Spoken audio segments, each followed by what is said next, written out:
Égypte ancienne. Rare fragment d'amulette de l'enfant Horus en calcaire avec le reste de la feuille d'or. Cette amulette en calcaire de l'enfant Horus, datant de la troisième période intermédiaire à tardive de l'Égypte, présente des traces de feuilles d'or et symbolise la protection et le pouvoir divin.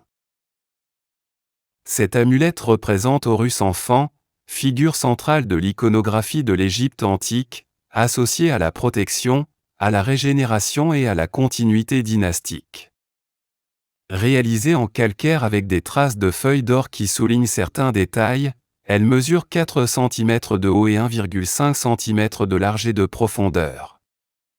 La représentation représente Horus enfant nu, le doigt dans la bouche, symbole traditionnel de sa jeunesse, et une mèche de cheveux sur le côté, détail caractéristique des figures enfantines dans l'art égyptien.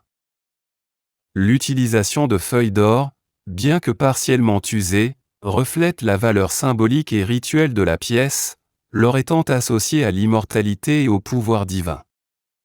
En bon état, cette amulette a conservé une grande partie de son intégrité, permettant d'apprécier la précision des traits du visage et du corps, malgré sa petite taille.